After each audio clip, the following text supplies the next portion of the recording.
Hey everyone, so today we are going to see the scope lock in C++. So without wasting time, let us start. So the scope lock was first introduced in C++ 17. Let us go through the properties once.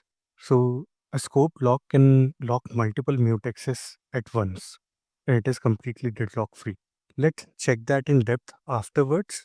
Let's look on to the other properties right now. It does not support unlock in between. It do not have deferred locking, it do not have try to lock, and no ownership transfer can be done, which is like adopt lock. So by these properties, you can see that it is similar to the lock guard. Then what is the major difference between the lock guard and the scope lock? The major difference is handling with the multiple mutex. So a scope lock can work with multiple mutexes at once, whereas lock guard cannot. That's the major difference. And this working with multiple mutexes is completely deadlock free. So let us see an example of scope lock and how it works.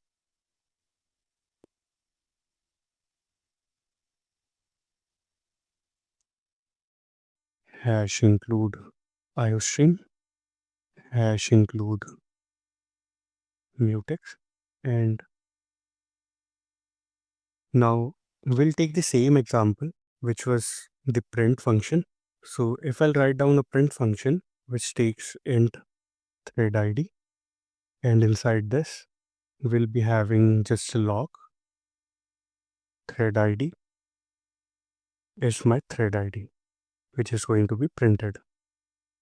Now we already saw how we can synchronize it or make it thread safe with the unique lock and lock guard. If I want to use a scope lock, its syntax will remain the same. We just have to define a scope lock mutex, and inside this we are going to pass a mutex. So first of all, we have to create one mutex mtx. Now this is the way how we handle it using the single mutex. So it's the same what we did for the unique lock and lock guard. But if we have multiple mutexes, let us say instead of mtx itself, we have mtx1 and mtx2. Then in that case, if you're using lock guard, you can only use a single mutex. If you're using a scope lock, you can pass both the mutex at once, mtx2. So here you have to again define a mutex, and with that it will work fine, or otherwise you can just remove all of this. It will automatically pick it up. That will also work the same way. So this is completely deadlock free, and it will automatically get unlocked at the end. You cannot unlock it in between. You cannot say lck.unlock. You cannot do that. It is not allowed. So this will automatically get unlocked when it goes out of the scope. So if I'll go back to the notes, I've just written a few thumb rule that if you're using a scope lock or a lock guard, it should be used in such a situation where you want strict scope based locking. It should only lock and unlock when the constructor and destructor are called.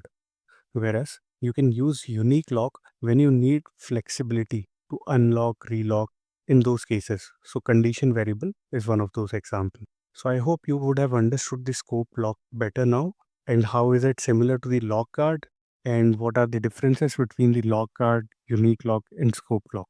So do like and subscribe the video. Thank you.